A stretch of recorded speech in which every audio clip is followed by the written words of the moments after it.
Hi,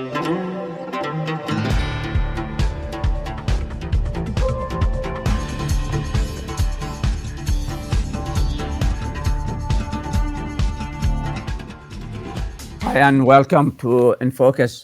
This is Jabbar Al-Obaidi. InFocus program is coming to you from Bridgewater Cable TV, Bridgewater, Massachusetts, in the United States. And we have our audience around the world as well. In this episode, we'll take you to the Middle East, MENA, as it's been described by the United Nations, Middle East and North Africa. And I have on this episode a journalist really from, I hope will be three countries because one of our guests is having some technical issues.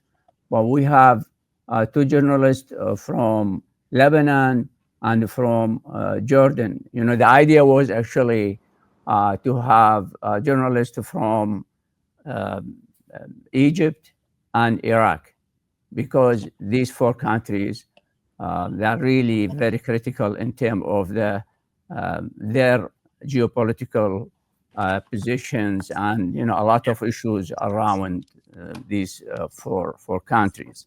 So as you see on the screen, I have Dr. Khalid Shukran.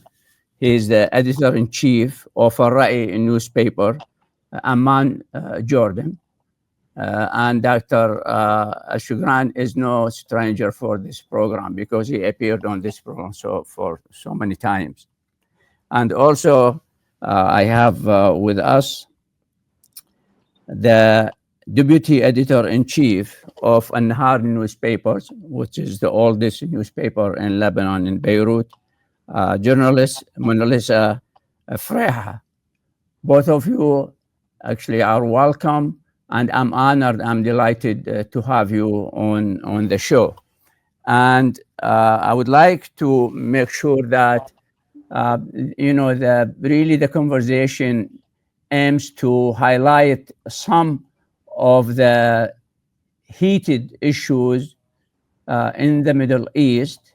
And I know the countries that I mentioned, Egypt in North Africa, Jordan, Lebanon, as well as Iraq, are fully impacted in some way, in some shape, with what's going on in the Middle East. So my first question, which is I alluded to already, geopolitically, you live in countries that have been impacted in one way or another by the recent war and escalating political conflict in the Middle East and North Africa. So, what's your assessment of what is going on in the region? And in your opinion, where is the region heading? Where is the region is heading now? So, we'll start with my colleague from Beirut, Melissa Freh. Hello again, and thank you for having us. As a citizen of Lebanon and Beirut, especially, since the ceasefire occurs between Israel and Iran, and the sudden ceasefire that occurs, we felt that Lebanon is not meant to be included by this ceasefire, because since then Israel accelerated its attack on southern Lebanon and elsewhere, and it continues its assassination. Therefore, we can't say that the ceasefire implies the cessation of hostilities in Beirut, but the region as a whole seems quieter now with this ceasefire that was sponsored by the U.S. president. And now we are talking about the resuming the talks between Iran and the U.S. But all yeah, the whole picture is not so clear yet. since the demands of or the guarantees demanded by Iran of not being attacked during the ceasefire or during the negotiations. And that's what yesterday Deputy Foreign Minister of Iran said. That's why we are in a period of, I think, of yeah, a little bit.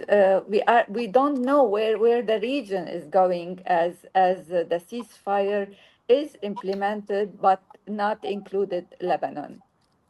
So I just want to follow up with you on kind of really a related question about the cessations or the ceasefire that being declared. You said there's some instability in southern Lebanon. Is that really meant to attack the Lebanese communities there, or is this because of Hezbollah still breathing there? No. It's obvious that no, the attacks is targeting Hezbollah facilities and Hezbollah movement and some Hezbollah leaders. But you know, also Hezbollah is infiltrating everywhere in the southern region, and a lot of citizens are affected by these hostilities. But we can't say that Israel is attacking civilians, but they are being affected by these hostilities. Mm. I'm glad that Dr. Muhammad Al Tamawi is actually joining us. I thought he's a member of board of the Information and Consultation Center in Cairo University. He's an educator, also is a journalist. And by the way, all our my guests from Egypt, Iraq, and Jordan are members of their own syndicate or journalist syndicates in their particular countries. So, Dr. Khalid Yes. Ashugran, the same question you heard it, and then I will repeat it to Dr. Muhammad. And Jordan especially were the burnt from all these conflict around Jordan since so many years. So in a way, you are you are ready, to deal with whatever threats coming of around all the four direction of your borders. You go ahead. Thank you, my friend, and thank you for Bridgewater State University for give us this I want you to opportunity tell couple. Yes, okay, go ahead. to talk about what's going in Middle East. Uh, um, the historical and geographical place of Jordan put it in the heart of war. There is many projects, regional project in Middle East, compete and to dominate the Middle East. There is a Zionist project and Brazilian project. Uh, each of them uh, uh, make anything to approve themselves to the world community. That's why there is no stability in Middle East because Iran all time trying to have in new lands, a new support from people, Arab people from Yemen, from Lebanon, from Syria, and make anything um, to send many message to world community. Hey, look, this is Iran. We are have a full powerful in this region. We need to talk as a main power in this region. And last few months, we see the war between Iran and Israel. Israel attacked Iran and killed some official and scientists. Also, Iran attacked Israel by the missiles. In the end of the day, the United States say the big word. We need to stop this war, and all the people here in Middle East now hope to from United States to make more pressure against Israel and Iran to push him to sit on the negotiation or negotiate table to have some agreement. In the other hand, the war of Gaza is still working, and also the Trump administration make pressure against Netanyahu to make like a deal to stop this war, and he can stop the demand of Netanyahu from Israeli judgment. Is there a hope there that will come to a conclusion or to an end? All time there is hope, and all time Qatar and Egypt trying to support the two sides to continue negotiation, to make a deal, to end this crazy war, and make a good deal between Israel and Hamas to let this region back to stability, because I think the people now have many suffering, because we're talking about 3 years from bad war. There is many people killed. There is many people injured. There is many suffering through this this war from two sides. So I think Qatar and Egypt and also United States all time make good effort to push the both sides to make a deal to stop this war. Okay, I got the point. Dr. Mohammed, welcome back. So I don't know if you want to jump in and yeah, go ahead. You are muted, sir. Dr. Mohammed, you are muted. Let's go to Beirut. Lebanon is still also really torn between the conflict, between the central government of Lebanon and then Hezbollah, and then the need for making concessions somehow to settle the situation, and especially in southern Lebanon. I mean, is there any new effort that you can share with us regarding this point? And I know there is an envoy from the U.S.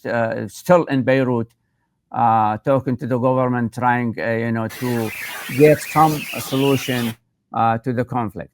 But saying that the U.S. envoy is not in Lebanon right now, but he's coming back. He's coming back very soon. When did he leave? So I want to correct myself. When did he leave? Last week, days ago. Okay, But 2 days ago. Okay. He's coming back to continue his pressure on the Lebanese side and the Lebanese government to solve this issue of arms with Hezbollah. The arms of northern Litani River. As you know, there is a deal that was a little bit vague, that it stipulates that the Hezbollah should be armed southern to Litani, or northern Litani. So the Hezbollah is trying to play on this vagueness, or this expression that was contained in the deal.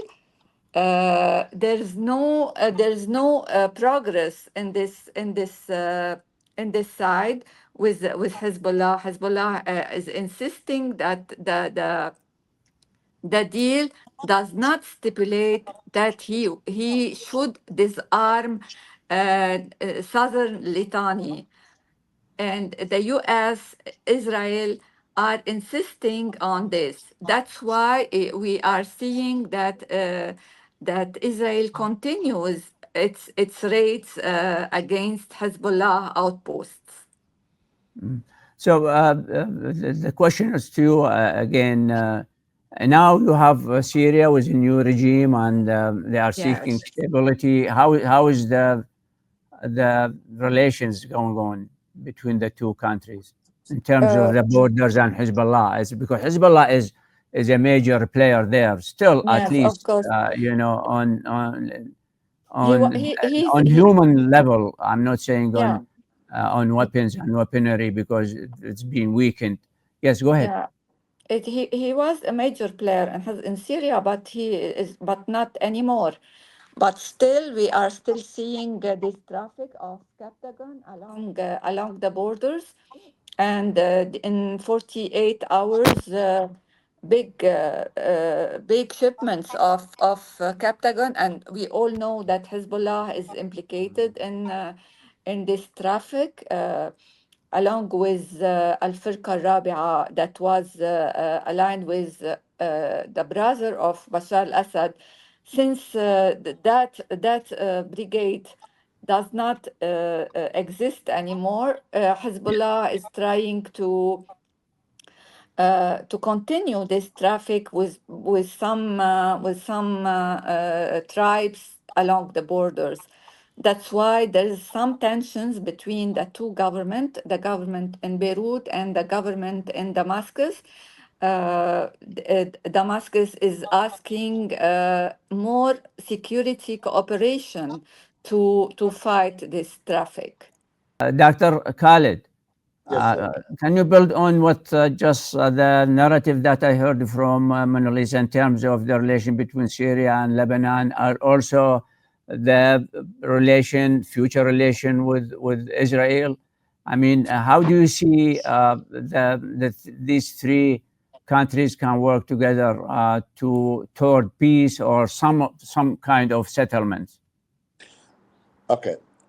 Look, my friend, all Arab countries now support Syrian government to make Syria more stability, and we are support also in international effort to make some gifts to Syria to rebuild all the villages and cities that were destroyed and also all the Arab countries support any effort to make Middle East have a good life, have a full peace process between all countries. The Arab community just demand from world community and United States